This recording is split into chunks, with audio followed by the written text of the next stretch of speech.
जय हिंद दोस्तों।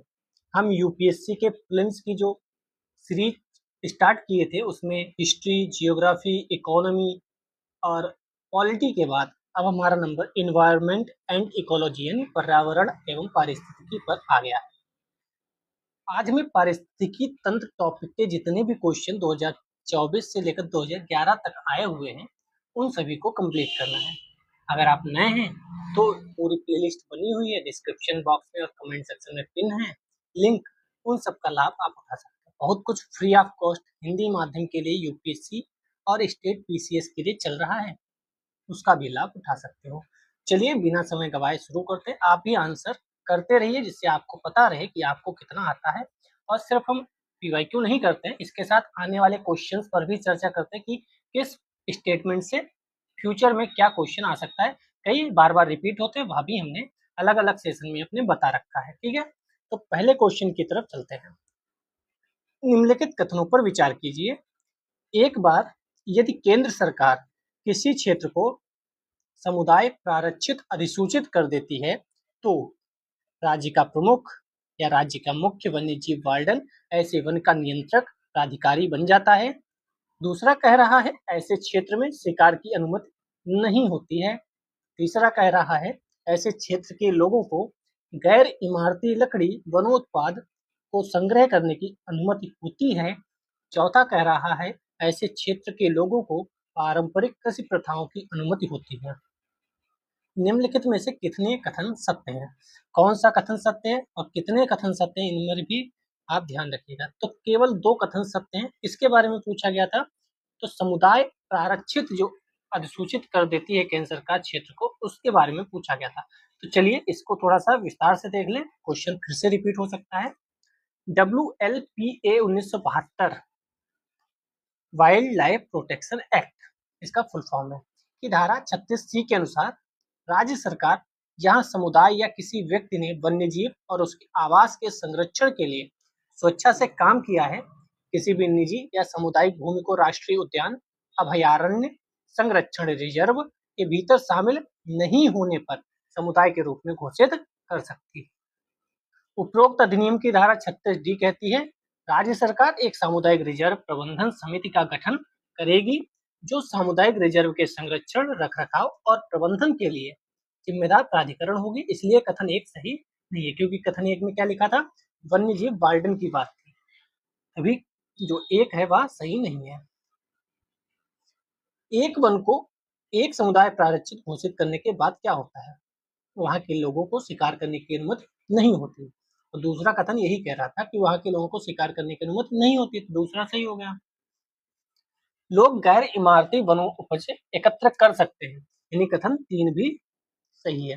लेकिन चौथा सही नहीं है, क्योंकि ऐसे क्षेत्र को के लोगों को पारंपरिक कृषि प्रथाओं की अनुमति होती है, ये गलत है। ऐसा कोई अनुमति नहीं होती।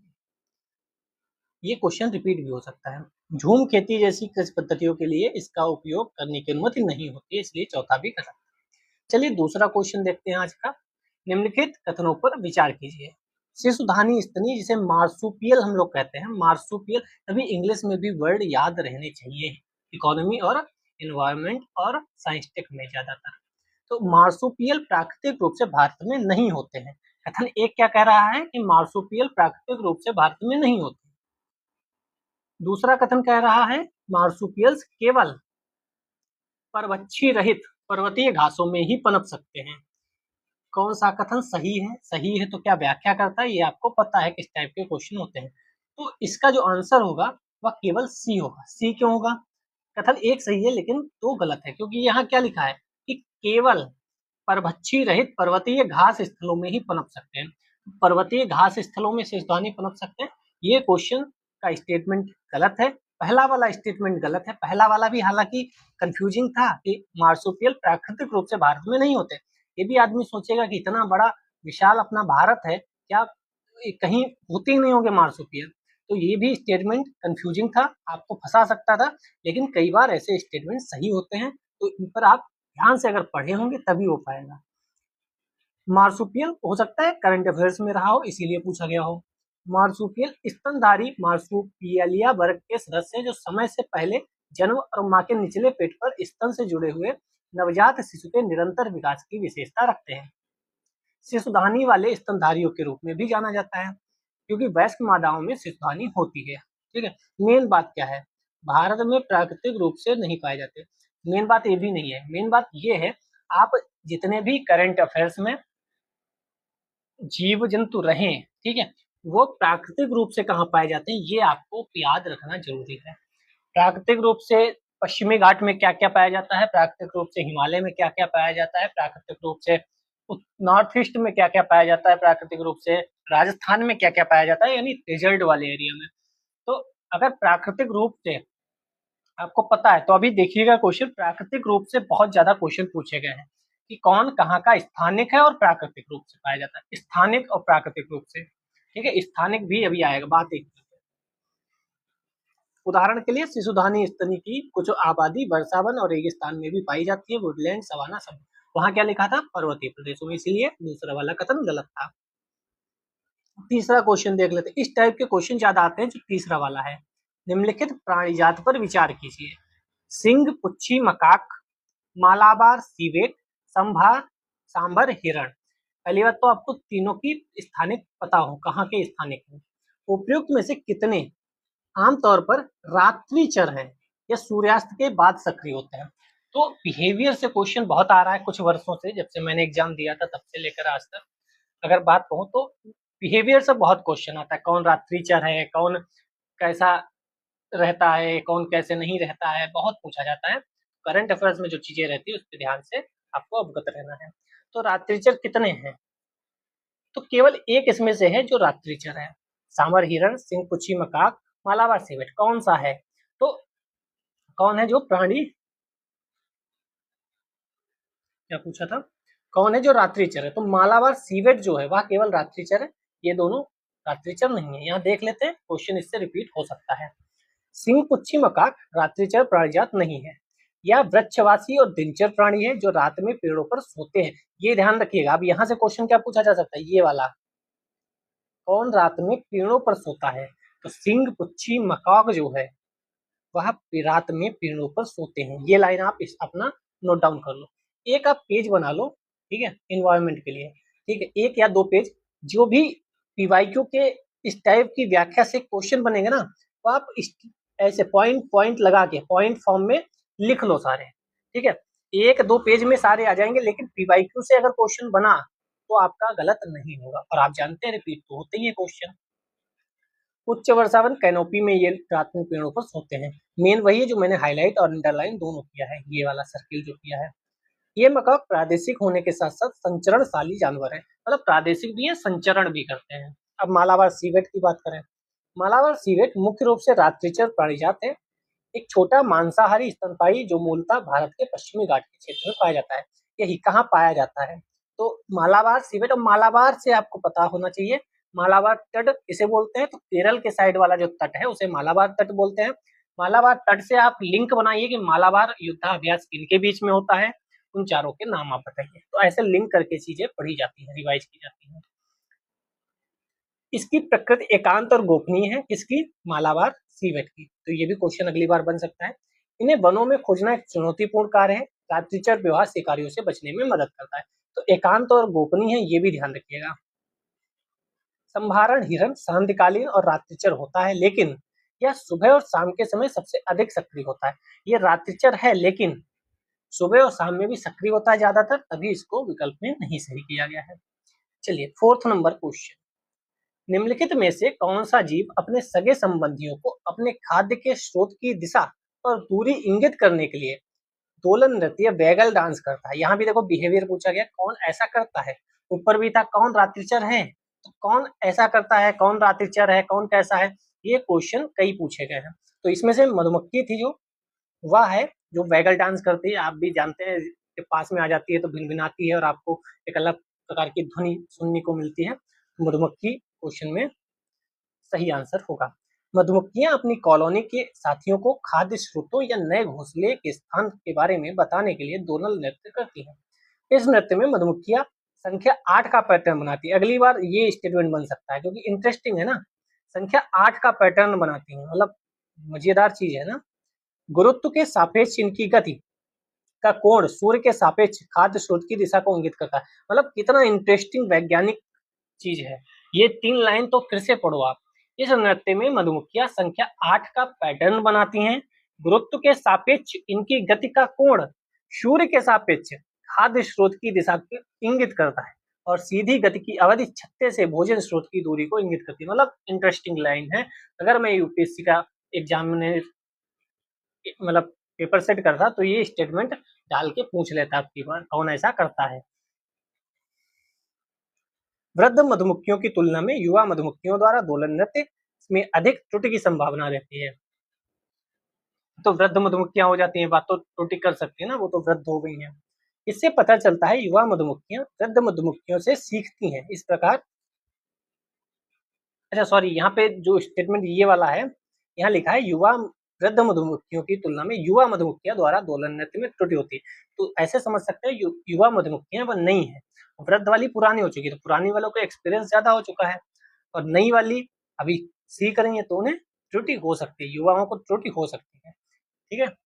इस प्रकार मधुमक्खियों का दोलन नृत्य गुण मानव भाषा या सांग बर्ड संचार की तरह जन्मजात भी होता है तथा इसे सीखना भी होता है। तो यहाँ से भी चीजें बन सकती हैं। तो ये जो 4-5 लाइन है ये महत्वपूर्ण है, यहाँ से क्वेश्चन बन सकते हैं। 5th नंबर क्वेश्चन पे चलते हैं। भारतीय गिलहरियों के बारे में निम्नलिखित कथनों पर विचार कीजिए। किसके बारे में बात करनी है? भारतीय गिलहरी। वे भूमि में बिल बनाकर अपने नीड़ का निर्माण करती हैं, भूमि में बिल बनाकर। दूसरा, वे अपने भोज्य पदार्थों जैसे कि नट और बीजों को भूमि के अंदर जमा करती हैं। तीसरा, वे सर्वभक्षी होती हैं। इसी में डाउट हो सकता है, वे सर्वभक्षी होती हैं। कौन सा क्वेश्चन का स्टेटमेंट यहाँ पे देख लिया करिए, सही पूछा है या गलत पूछा है, ये भी ध्यान रखिए। कई बार गलत पूछ लेता है, तो केवल एक सही है। कौन सा सही है? तो 3 वाला सही है, जो मैं कह रहा था यहाँ डाउट हो सकता है वही सही है। केवल 3 सही है, बाकी दोनों गलत है। कई बार जो आपको लगेगा कि यही गलत है वही सही होता है, क्योंकि वो आपके दिमाग से खेलते हैं कि लड़का यही सोचेगा कि गलत है, ठीक है, वहीं पे वो सही कर देते हैं। जैसे गिलहरियां क्या है? सर्वाहारी होती हैं। गिलहरियां पेड़ों के शीर्ष पर घोंसला बनाती है, ना कि बिल में। आप देखे भी होंगे कि वो नीड़ नीड़ जो शब्द था उससे आप समझ सकते हैं। गिलहरियां अब पेड़ों पर घोंसला है तो भोजन भी घोंसले में संग्रहित करेंगे, जमीन के अंदर तो नहीं करेंगे। लेकिन देखो भारतीय गिलहरियां जो हैं, अभी बात किसकी हुई थी क्वेश्चन में? भारतीय गिलहरियों के बारे में। तो भारतीय गिलहरियां अपने घोंसले में भोजन संग्रहण करती हैं। जमीन पर रहने वाली गिलहरियां अपने भोजन का संग्रहण करने के लिए अपने भूमिगत बिलों के अंदर अलग अलग स्थान बनाती है। तो दोनों हैं इसमें, लेकिन भारतीय गिलहरियों के बारे में यहाँ बोला गया था। तो भारतीय गिलहरियों के बारे में जो दूसरा स्टेटमेंट है वह गलत है। भारतीय गिलहरियां कहाँ बनाती हैं अपना भोजन संग्रह करती हैं? पर पेड़ों पर घोंसले में करती हैं। ठीक है, क्लियर रखिएगा चीजें, इधर उधर ओवरलैप ना हो जाए। 2022 में चलते हैं। देखो 2021 में इस टॉपिक से 5 क्वेश्चन पूछे गए और ये 4-5 क्वेश्चन पूछे जाते हैं। यहाँ 4-5 ही टॉपिक है। इन्वायरमेंट में आपको 4-5 टॉपिक क्लियर करने। एक पारिस्थितिकी वाला, दूसरा आपका करना है जैव विविधता बायोडाइवर्सिटी, तीसरा आपको जलवायु परिवर्तन वाला करना है और चौथा आपको करना है international relation, sorry international relation नहीं, इंटरनेशनल ऑर्गेनाइजेशन, जो आपका यूएनईपी हो गया, यूएनडीपी हो गया, आपका डब्ल्यूएमओ हो गया, डब्ल्यूडब्ल्यूएफ हो गया। ठीक है, तो ये जो ऑर्गेनाइजेशन है, संगठन है, उनके बारे में ये 4 टॉपिक है इन्वायरमेंट में जो बहुत महत्वपूर्ण है फिल्म्स में। आप बुक भी पढ़ रहे हैं तो देखिए उसमें 4 टॉपिक ही महत्वपूर्ण है, उन्हीं को आप बार बार रिवाइज करिए, उन्हीं का शॉर्ट नोट्स बनाइए। चलते हैं 2022 के पहले क्वेश्चन पे। कभी कभी समाचारों में उल्लिखित गुच्छी के संदर्भ में निम्नलिखित कथनों पर विचार कीजिए। पहली बात तो आपको पता ही नहीं होगा गुच्छी क्या है, छोड़ के आइए, कोई दिक्कत नहीं। लेकिन अगर आपको पता है, करंट अफेयर्स में था क्वेश्चन, उस तभी पूछा गया था। यह एक कवक है या कुछ हिमालयी वन क्षेत्रों में उगती है। उत्तर पूर्वी भारत के हिमालय की तलहटी में इसकी वाणिज्यिक रूप से खेती की जाती है। कौन सा सही है? तो इसका सही बताना है। सी सही है, 1 और 2 सही है। कवक है, कुछ हिमालयी वन क्षेत्रों में उगती है, लेकिन तीसरा वाणिज्यिक खेती वाला गलत है। गुच्छी क्या है? मशरूम, मशरूम टाइप का है। ये परिवार का मोर चेलासी में कवक की एक प्रजाति, ये हल्के पीले रंग के होते हैं। इसकी खेती व्यावसायिक रूप से नहीं की जाती, बस वहीं पे फंसाया है। बाकी हिमाचल प्रदेश, उत्तराखंड, जम्मू कश्मीर की तलहटी का मतलब है जो हिमालय के तलहटी वाला रीजन है, वहां कह सकते हैं मिलता है। दूसरा क्वेश्चन, कौन सा पक्षी नहीं है, सिंपल देखो क्वेश्चन पूछा गया। स्टेटमेंट जो आती, सॉरी, करंट अफेयर्स में जो चीजें रहे उसमें आप अगर ये जान लिए ना कि कौन से पक्षी हैं, कौन सी मछली है, ये भी क्वेश्चन जान लिए तो हो सकता है उसी में से कोई सही हो जाए आपका, क्योंकि सीधा क्या पूछा गया, निम्नलिखित में से कौन सा पक्षी नहीं है, और कोई इतना आसान क्वेश्चन। लेकिन ये तब आप जानेंगे जब करंट अफेयर्स की चीजों पे ध्यान से फोकस करेंगे। तो इसमें ए जो है महिसीर, गोल्डन महासीर, महिसीर भी होता है, महासीर भी होता है, जो भी लिखते हैं, ये मछली है, ये पक्षी नहीं है। अब ये तीन आप स्टेटमेंट, तीन आप जो दिए गए हैं इनको नोट कर लीजिए कि Indian night jar, white ibis, Spoonbill, ये तीनों पक्षी हैं। गोल्डन महासीर जो है वह पक्षी ना होकर मछली है। यहाँ अगर आप नोट कर लेंगे तो रिवाइज करेंगे और जब एग्जाम में आएगा अगर इनमें से रिपीट होकर तो आप वहां पर सही करके आ सकते हैं। क्यों? क्योंकि अभी मैं दिखाऊंगा कि ये क्वेश्चन कहीं ना कहीं पीवाईक्यू में आ चुका है एक बार और। महासीर शब्द दो शब्दों से मिलकर बना है। माही मतलब मछली, शेर बाघ, इसीलिए इसे मछलियों के बीच बाघ भी कहा जाता है। तो ये ध्यान रखिएगा, किसको मछलियों के बीच बाघ कहा जाता है, तो गोल्डन महासीर को। ठीक है, यह एक बड़ी साई प्रिनिड है, ताजे जल की स्पोर्ट मछलियों में से इससे सबसे कठोर माना जाता है। क्यों पढ़ा रहा हूँ ये, क्योंकि आपने अभी पीछे देखा बिहेवियर के बारे में क्वेश्चन पूछे जाते हैं, तो अब ये क्वेश्चन आ चुका है एग्जाम में, तो पीवाईक्यू से इस गोल्डन महासीर को उठाकर इससे किसी न किसी बिहेवियर के बारे में क्वेश्चन पूछ दिया जाएगा। ठीक है, तभी मैं पढ़ा रहा हूँ। एक वयस्क गोल्डन महासीर के शरीर का रंग पृष्ठ की तरफ सुनहरा होता है और पंख लाल पीले होते हैं। इसके अलावा बड़े सल्क, मोटे शक्तिशाली होठों के साथ अपेक्षाकृत लंबे बारबल्स इसकी विशेषताएं हैं। तो ये विशेषताएं अगर आप पढ़ भी लिए ना एक बार तो वहां आएगा तो आप सही कर लेंगे। महासीर एक संवेदनशील प्रजाति है जिसके लिए जल पर्यावरण में परिवर्तन को सहन करना कठिन होता है। विश्व में मौजूद महासीर 47 प्रजातियों में से 15 प्रजातियां भारत में पाई जाती हैं। तो ये भारत में भी पाई जाती है, ये भी ध्यान रखिएगा। 15 और 17 नहीं याद रखना है, भारत में पाई जाती है ये याद रखना है। ठीक है, तीसरा नंबर क्वेश्चन, निम्नलिखित में से कौन नाइट्रोजन यौगिकीकरण पादप है? नाइट्रोजन यौगिकीकरण, पहले तो आपको पता होना चाहिए नाइट्रोजन यौगिकीकरण क्या होता है। ठीक है, अभी पढ़ेंगे व्याख्या में तो बताएंगे, पहले देख लेते हैं कौन कौन है। 1 3 4, 1 3 4, अल्फाल्फा, चना, तिपतिया घास या क्लोवर, चिकपी, अल्फाल्फा, ये तीनों हैं। इमरंथ, पालक और कुल्फा नहीं है। लोगों ने इसको सही कैसे किया था, उन्होंने पालक को जान लिया था कि पालक नहीं है, तो पालक नहीं है तो ये कट हो गया, ये कट हो गया, ये कट हो गया, क्योंकि किसी को वहां क्वेश्चन ये एग्जैक्ट नहीं आता था। जिन लोगों ने पालक को कट कर दिया था उन्हीं का ये क्वेश्चन गलत हुआ था। उस समय मैंने भी एग्जाम दिया था, मेरा भी ये क्वेश्चन गलत होकर आया था शायद। ठीक है, क्योंकि अगर पालक को आप हटा देंगे, क्योंकि ये वही क्वेश्चन है, अगर आप करेंगे तो तुक्का मारो, क्योंकि किसी को नहीं पता, आपको भी नहीं पता होगा अल्फा अल्फा क्या है। ठीक है, अल्फा अल्फा घास है क्या है, तो अब आपको एक भी नहीं पता इन 6 में से तो आप फंस गए। ठीक है, वरना आप तुक्का मार के साथ जाओ। तो मेरा कंफ्यूजिंग फैक्टर बहुत ज्यादा है, मैं वहां सोचने लगा, 2 मिनट लगाए और सब कंफ्यूज हो गया, तो फंस गया मामला। ठीक है, चीजें आप यहाँ से सीखते हुए जाइए, बहुत सी चीजें, ना कि सिर्फ पीवाईक्यू करना है। नाइट्रोजन स्थिरीकरण कोई भी प्राकृतिक या औद्योगिक प्रक्रिया जो नाइट्रोजन के मुक्त होने का कारण बनती है। नाइट्रोजन हवा में मौजूद एक अपेक्षाकृत अक्रिय गैस है। अक्रिय गैस है, ध्यान रखिएगा, सक्रिय गैस नहीं है, जो रासायनिक रूप से अन्य तत्वों के साथ मिलकर अधिक प्रतिक्रियाशील हो जाती है, जैसे अमोनिया, नाइट्रेट, नाइट्राइड, इन सब का निर्माण करती है। दो प्रकार के नाइट्रोजन स्थिरीकरण सूक्ष्म जीवों को मान्यता दी जाती है। एक जो मुक्त जीवित हैं, गैर सहजीवी, जैसे बैक्टीरिया जिसमें साइनोबैक्टीरिया, एनाबेना, नोस्टोकैंड सामान्य जैसे एजोटोबैक्टर, बेजरनिकिया, क्लोस्ट्रिडियम शामिल हैं। एक होते हैं सहजीवी बैक्टीरिया जैसे राइजोबियम, फलीदार पौधों से जुड़े एजोस्पिरिलम प्रजातियां जो अनाज घास से संबंधित होती है। तो एक बार इनके नाम भी पढ़ लोगे, दोबारा आएगा क्वेश्चन तो हो जाएगा। अल्फा अल्फा, बीन्स हो गई, तिपतिया घास हो गई, मटर हो गई, सोयाबीन हो गई, ये सब नाइट्रोजन स्थिरीकरण करते हैं। ठीक है, मियावाकी पद्धति ये इम्पोर्टेंट है और यह सबको पता भी होनी चाहिए, अगर आप यूपीएससी नहीं करे तब भी पता होना चाहिए। तो मियावाकी पद्धति किसके लिए विख्यात है?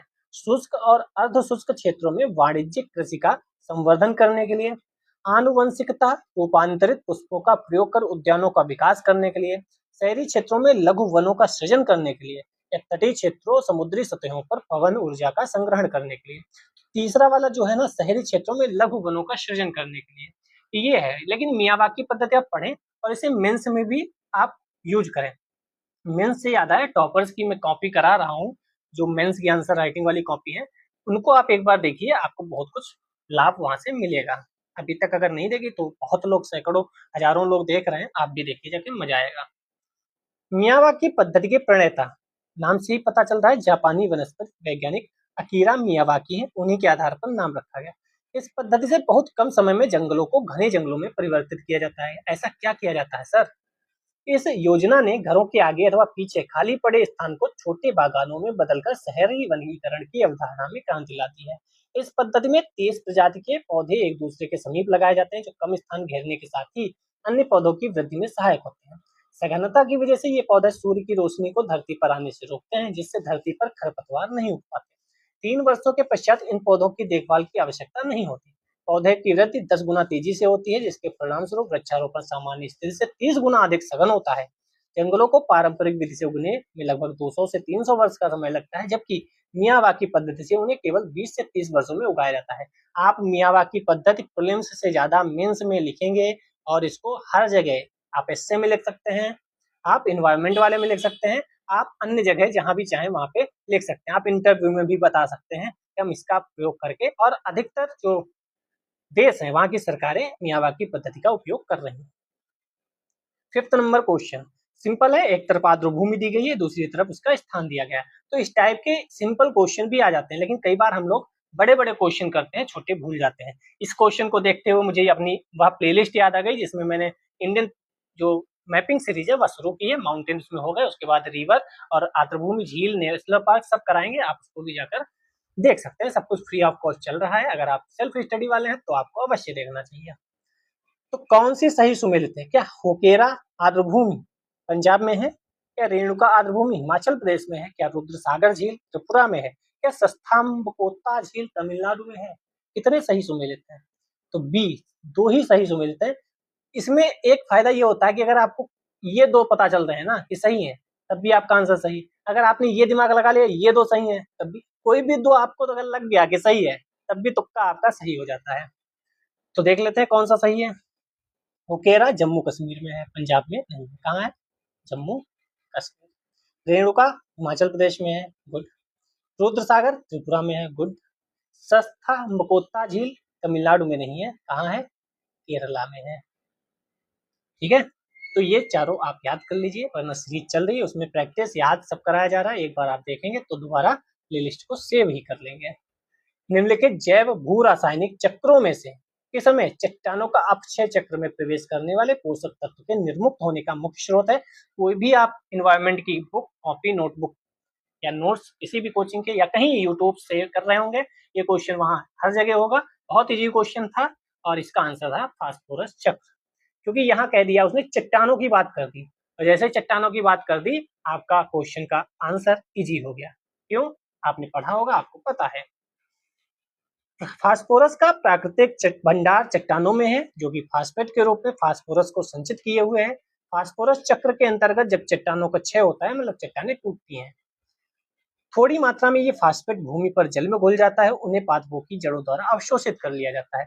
शाकाहारी और अन्य जानवर इन तत्वों को पादपों से ग्रहण करते हैं, पेड़ों को खाकर ग्रहण करते हैं। कचरा उत्पादों एवं मृत जीवों को फास्फोरस विलेयक जीवाणुओं द्वारा अपघटित करने पर फास्फोरस मुक्त होता है। कार्बन चक्र की भांति पर्यावरण में फास्फोरस को श्वसन द्वारा अवमुक्त नहीं किया जाता। ठीक है, नेक्स्ट क्वेश्चन, निम्नलिखित में से कौन से जीव डेट्राइटिवोर हैं, अपरदाहारी हैं? पर्दा वो वाला नहीं जो आपके दरवाजे और खिड़कियों पे लगा है, ये अपरदाहारी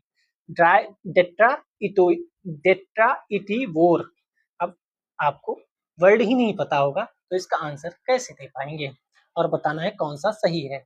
डेट्रिटिवोर, ये कोई भी बुक पढ़ रहे होंगे वहां दिया है, लेकिन ये ऐसा वर्ड है कि आपको पहली बार में समस्या हो जाएगी। तो पढ़ लेते हैं, सही आंसर इसका है सी, 135। जेलीफिश और समुद्री घोड़ा की बात नहीं हो रही है, ठीक है। मिलीपेड, वुडलाइस, केचुआ, इन सब की बात हो रही है। तो अपरदहारी ऐसे जीव हैं जो मृत या सड़ने वाले पौधों या जानवरों को भोजन के रूप में खाते हैं। आई रिपीट, अपरदहारी ऐसे जीव हैं जो मृत या सड़ने वाले पौधों या जानवरों को भोजन के रूप में खाते हैं।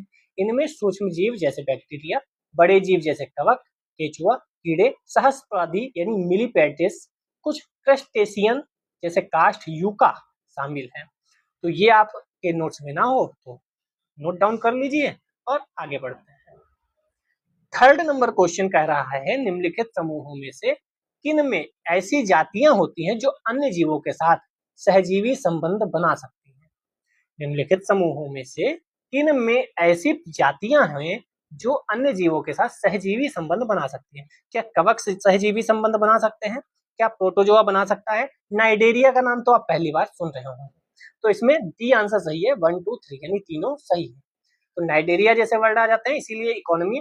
तो सच बताऊं ना, इन्वायरमेंट में आप 100% स्कोर नहीं कर सकते। देखो, इन्वायरमेंट का अगर कोई टीचर होगा ना, वह आपसे कहेगा कि 100% स्कोर हो सकता है या 10 में से 8 9 हो सकते हैं। आप ये मानकर चलिए कि इन्वायरमेंट को सबसे लास्ट में रखना है मुझे। इन्वायरमेंट ऐसा सब्जेक्ट है जहां से क्वेश्चन इस आप पीवाईक्यू हमने अभी देखे ना कि 6 5 11 3 15 के आसपास पीवाईक्यू हो गए। एक दो क्वेश्चन छोड़ के आपको कोई भी क्वेश्चन नहीं लगा होगा जो आप कंफर्म पता है कि हाँ ये क्वेश्चन मुझे आता है। ठीक है, तो इन्वायरमेंट ऐसा सब्जेक्ट है जहां क्वेश्चन इस टाइप से आते हैं कि अगर आपने करंट अफेयर्स पढ़ ली, स्टैटिक पूरा पढ़ो, उसके बाद करंट अफेयर्स पर फोकस करो।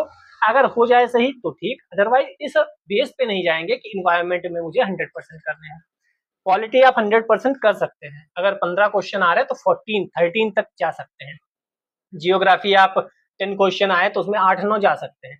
हिस्ट्री जो मॉडर्न हिस्ट्री है उसमें आप सब क्वेश्चन कर सकते हैं। एंशिएंट और मिडाइवल की बात थोड़ा सा बात को करते हैं।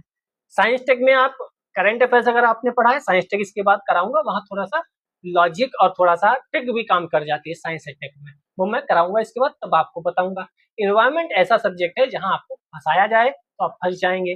खुद ही देख लीजिए, नाइजीरिया आपने पढ़ा था? नहीं पढ़ा था, और मुझे पता है नहीं पढ़ा होगा क्योंकि मैं भी तो वही कर रहा हूँ इतने वर्षों से। एक आध लोगों ने भले पढ़ा हो, क्योंकि क्यों पढ़ा होगा एक आध लोगों ने? क्योंकि ये पीवाईक्यू में आ गया। आप जब बुक खरीदते हो ना तो उस बुक का एडिशन देखा करो। अगर वह एडिशन 2024 का है तो 2024 से पहले जितना पीवाईक्यू आ चुका है वह सब कहीं ना कहीं उसमें इंक्लूड करके बनाया जाता है, जिससे आप उस बुक को देखें और वहां देखा मिले कि नाइजीरिया है, आप कहोगे इस बुक में तो नाइजीरिया है सर, इसी बुक से शायद वह क्वेश्चन आया होगा। लेकिन आपको ये नहीं पता वह बुक बाद को बनी है और क्वेश्चन पहले आ चुका है। आप समझ गए ना क्या कह रहा हूं मैं? तो कई क्वेश्चन ऐसे हैं जो बुक में नहीं मिलते और उनकी भी गलती नहीं। वो एक लिमिट में ही बुक पब्लिश कर सकते हैं, एक लिमिट में ही आपको पेज दे सकते हैं, 200 300 500। इतने ज्यादा पेज दे देंगे आप पढ़ेंगे नहीं। ठीक है, क्वेश्चन तो कहीं से भी आ सकता है, इतने ज्यादा जीव जंतु है दुनिया में, कहीं से भी क्वेश्चन आ सकता है। चलिए, सहजीवी संबंध दो प्राणियों में परस्पर लाभजनक आंतरिक साझेदारी या सहभागिता दो पौधों या दो जंतुओं के बीच या पौधे और जंतु के पारस्परिक संबंध में हो सकती है। अधिकांश कवक पर पोषित होते हैं, ये शैवाल तथा लाइकेन के साथ एवं उच्च वर्गीय पौधों के साथ कवक मूल बनाकर भी रह सकते हैं। कवक सहजीवी होते हैं। नाइडेरिया जिसे सिलेंटरेटा भी कहा जाता है, इनमें मूंगा, हाइड्रा, जेलीफिश, समुद्री एनीमोन आदि शामिल है। अगर आपने 9th में शायद बायोलॉजी में था, उस समय जब हम पढ़ते थे बायोलॉजी 9th में, तब शायद ये था मूंगा, हाइड्रा, जेलीफिश सब। अब इतना वर्षों का थोड़ी याद रहेगा। नाइडेरिया और शैवाल के बीच सहजीवी संबंध पाया जाता है। दीमक का प्रोटोजोआ के साथ सहजीवी संबंध होता है जो इस कीट की आंत में रहता है। अब देखो यहाँ से इम्पोर्टेंट क्या है, मैं इम्पोर्टेंट को हाईलाइट कर दूं जो आप अपने नोट्स में, इस चैनल पर आपको नोट्स बनाने में आसानी रहती है। नाइडेरिया और शैवाल के बीच सहजीवी संबंध पाया जाता है, ये स्टेटमेंट आ सकता है सीधे पीवाईक्यू के बेस पे। ठीक है, दीमक का प्रोटोजोआ के साथ सहजीवी संबंध पाया जाता है। ठीक है, दीमक अपना भोजन सेलुलोज के रूप में प्राप्त करते हैं जिसे पचा पाने की क्षमता इनमें नहीं होती। प्रोटोजोआ के भीतर सेलुलोज को पचाने की क्षमता से दीमक को लाभ होता है। अगर इसको भी हाईलाइट हटा दें तो केवल इतना इंपॉर्टेंट, ये दो लाइन, दोनों स्टेटमेंट दे देगा और आपको पूछ लेगा केवल एक सही, केवल दो सही, एक और दो दोनों सही, केवल एक और दो और तीन, ऐसा कुछ बना देगा। 2020 का क्वेश्चन कर लेते हैं। पहला क्वेश्चन, निम्नलिखित में से कौन सा संरक्षित क्षेत्र कावेरी बेसिन में स्थित है? पहली बात तो आपको कावेरी पता होना, इसके लिए आप जाइए, प्लेलिस्ट बनी है इंडियन मैपिंग के नाम से, वहां ये सब चीजें होने वाली है। कावेरी बेसिन में, कावेरी बेसिन कहाँ है, फिर नागरहोल कहाँ है, पापीगोंडा कहाँ है, सत्यमंगलम कहाँ है, मुझे ये पता है वायनाड जो है वह केरल में है। वायनाड कहाँ है? केरल में है। सी वाला आंसर सही है, 134। तो केरल नीचे ही है, कावेरी। वायनाड याद कैसे केरल में? क्योंकि लोकसभा के नेता प्रतिपक्ष वर्तमान के जो है वह वायनाड से ही जीत कर आए थे। ठीक है, तो ये तीनों है। पापीकोंडा आंध्र प्रदेश में इसके नाम से लग रहा है, और वहां कावेरी नहीं होगा, देखते हैं। नागरहोल राष्ट्रीय उद्यान कर्नाटक में कावेरी बेसिन में स्थित एक महत्वपूर्ण राष्ट्रीय उद्यान एवं बाघ आरक्षित क्षेत्र है। ठीक है, या राजीव गांधी राष्ट्रीय उद्यान के रूप में भी जाना जाता है। ठीक है, कावेरी नदी बेसिन में स्थित अन्य दो, बांदीपुर बाघ आरक्षित क्षेत्र, मुद्दुमुलाई बाघ आरक्षित क्षेत्र, वायनाड वन्यजीव अभ्यारण्य, सत्यमंगलम बाघ आरक्षित क्षेत्र, ये तीनों है। पापीकोंडा हाँ आंध्र प्रदेश में है, पूर्वी पश्चिमी गोदावरी जिलों एवं तेलंगाना के खम्मन जिले में फैला हुआ है। तो आपको इतना सब नहीं याद रखना है, आपको क्या याद रखना है? पापीकोंडा जो राष्ट्रीय उद्यान है वो आंध्र प्रदेश और तेलंगाना दोनों में है, और गोदावरी नदी बेसिन का हिस्सा है। क्यों? क्योंकि गोदावरी जिला इस गोदावरी नदी बेसिन की वजह से ही नाम पड़ा है। अब यहाँ से दोबारा क्वेश्चन बन सकता है। अब इससे आप क्या करेंगे, जितने भी राष्ट्रीय उद्यान हैं वह सब किन नदियों के साथ में हैं, या किन नदियों के बीच में है, या कौन सी नदियां इन राष्ट्रीय उद्यान से बहती हैं, ये आपको पता हो। इसके लिए आप प्लेलिस्ट ज्वाइन कर लीजिए, वहां हम करेंगे। और दूसरा, कौन सी नदी के किनारे कौन से राज्य हैं, सॉरी राज्य नहीं, सिटी शहर, वह भी महत्वपूर्ण है। ठीक है, वह भी हम कर लेंगे। पारिस्थितिक दृष्टिकोण से पूर्वी घाटों और पश्चिमी घाटों के बीच एक अच्छा संपर्क होने के रूप में निम्नलिखित में से किसका महत्व अधिक है? पूर्वी घाट और पश्चिमी घाटों के बीच अच्छा संपर्क, तो ये तो सिंपल क्वेश्चन है, आसान क्वेश्चन है। सत्यमंगलम बाघ आरक्षित क्षेत्र जो है, सत्यमंगलम टाइगर रिजर्व, ये तो सत्यमंगलम टाइगर रिजर्व एरिया पश्चिमी घाट के साथ साथ एक बाघ आरक्षित एवं सुरक्षित क्षेत्र है, जो तमिलनाडु में अवस्थित है। 2008 में वन्यजीव अभ्यारण्य के रूप में घोषित हुआ, और इसमें कुछ महत्वपूर्ण नहीं है, ये महत्वपूर्ण है। नीलगिरी बायोस्फीयर रिजर्व में अवस्थित एक वन्यजीव गलियारा है। तो आप जानते हैं, क्या जानते हैं आप जानते हैं कि ये अपना प्यारा सा भारत है। ठीक है, यहाँ से आता है जो वेस्टर्न घाट है, इधर से आता है ईस्टर्न घाट, जहाँ पे मिलते हैं वह तो क्या है, वह है नीलगिरी बायोस्फीयर रिजर्व। ठीक है, उसी के अंतर्गत है सत्यमंगलम टाइगर रिजर्व। अगर यहाँ पर सत्यमंगलम टाइगर रिजर्व की जगह नीलगिरी बायोस्फीयर रिजर्व लिखा होता तो हम नीलगिरी बायोस्फीयर रिजर्व को भी टिक कर सकते थे। ठीक है, अगर सत्यमंगलम ना होता, सीधे कॉपी पेस्ट कर सकता है क्वेश्चन, बस इस एक ही जगह क्या लिख देगा, नीलगिरी बायोस्फीयर रिजर्व। ठीक है, अगर कोई चीज मान लो लखनऊ से जाती है, ठीक है, लखनऊ तो उत्तर प्रदेश में भी तो होगी, तो अगर लखनऊ में है तो उत्तर प्रदेश में तो है ही, ऐसे सत्यमंगलम बाघ आरक्षित क्षेत्र में है तो नीलगिरी बायोस्फीयर रिजर्व में तो है ही। गुड, तो आज के लिए इतने ही रखते हैं। लाइक कमेंट शेयर कर ही दिया होगा, विजिट करिए, आपके लिए बहुत कुछ फ्री में मिल रहा है। टेलीग्राम लिंक डिस्क्रिप्शन में ज्वाइन कर सकते हैं। इसके आगे हम नेक्स्ट वीडियो में पढ़ लेंगे। जय हिंद, जय भारत।